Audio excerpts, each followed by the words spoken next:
Every day, millions of vegan options are consumed thoughtlessly and mercilessly. Countless granola children are being taken from their families for the sake of Yale students. Few people know what really happens for the sake of sustainable foods. This is the story of some of these vegan options.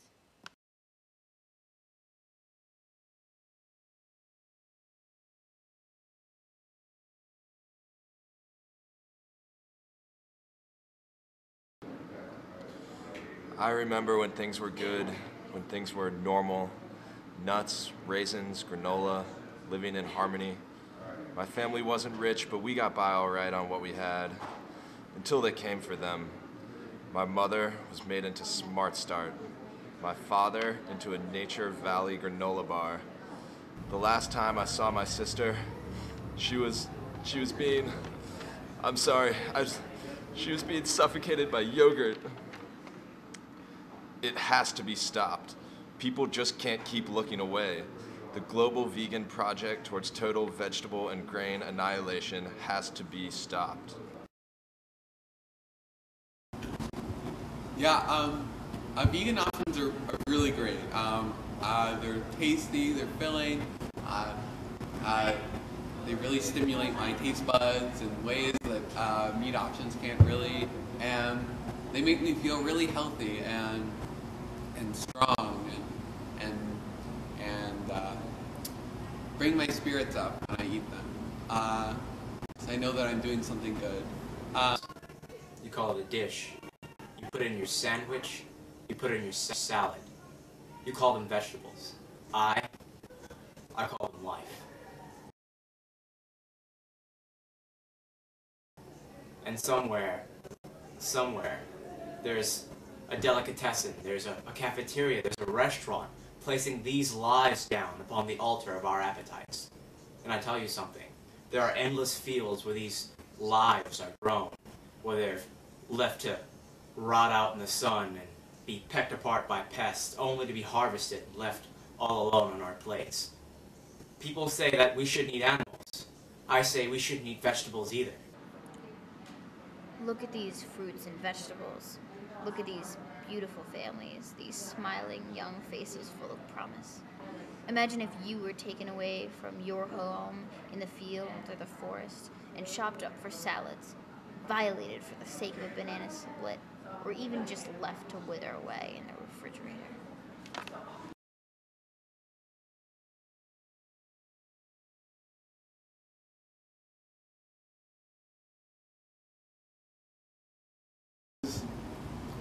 Kale, because it has a richness in its texture and flavor, and it makes me feel really healthy when I eat it. Could I eat it forever? I think I could. If I was stuck in a room with a mound of kale and myself, and I think that I could live there for several years. I mean, it might get pretty lonely. Vegetables can't talk to me very well, but yeah, I think it would be. I could do that. I really enjoy carrots. Also, they have really good vitamins in them. They suck all that stuff up from the ground, and let's see. Even though tomatoes aren't considered a vegetable, I really like tomatoes and avocados. I mean, the problem with the way we talk about vegetables today is it's almost exclusively about how we need to eat more of them. They're always talking about eat more vegetables, these dietitians. And you know what? It's sponsored by the government. They're using like these scare tactics. Oh, if you don't eat enough vegetables, then you're going to have diet problems. You're going to die early. it's a complete culture of fear. You know, it's like the war in Iraq or the war on poverty. This sort of idea that if we don't eat these vegetables, they're like going to come out of the ground and strangle us with malnutrition or something. And it's abhorrent. I don't know how we as conscious citizens, we as citizens of the world can allow such reckless discrimination, such violence against otherwise helpless creatures. You know what I'm saying? Vegetables are our friends. They are not our food. They were meant to roam free, to live full lives. The next time you think about taking a bite out of that salad, remember there are plenty of other options. Eat a burger, have a steak, enjoy that delicious bacon. Remember that vegetables have feelings too. Stop the needless killing. Mainly, I really like vegetables because they're, it sort of like is a more natural way of eating, whereas I feel really insecure when I am eating dead animals.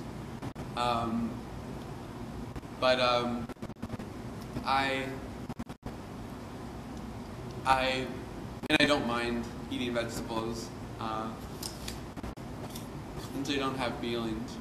I want to see those vegetables, those fruits, those nutrient-providing goods to be not only in our lunchrooms, but in our classrooms, learning about biology with us, learning how they survive.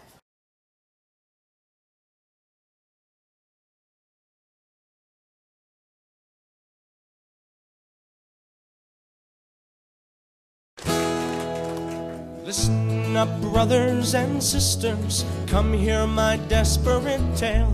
I speak of our friends of nature, trapped in the dirt like a jail. Vegetables live in oppression, served on our tables each night. This killing of veggies is madness, I say we take up the fight. Salads are only for murderers, coleslaw's a fascist regime. Don't think that they don't have feelings, just cause a radish can't scream.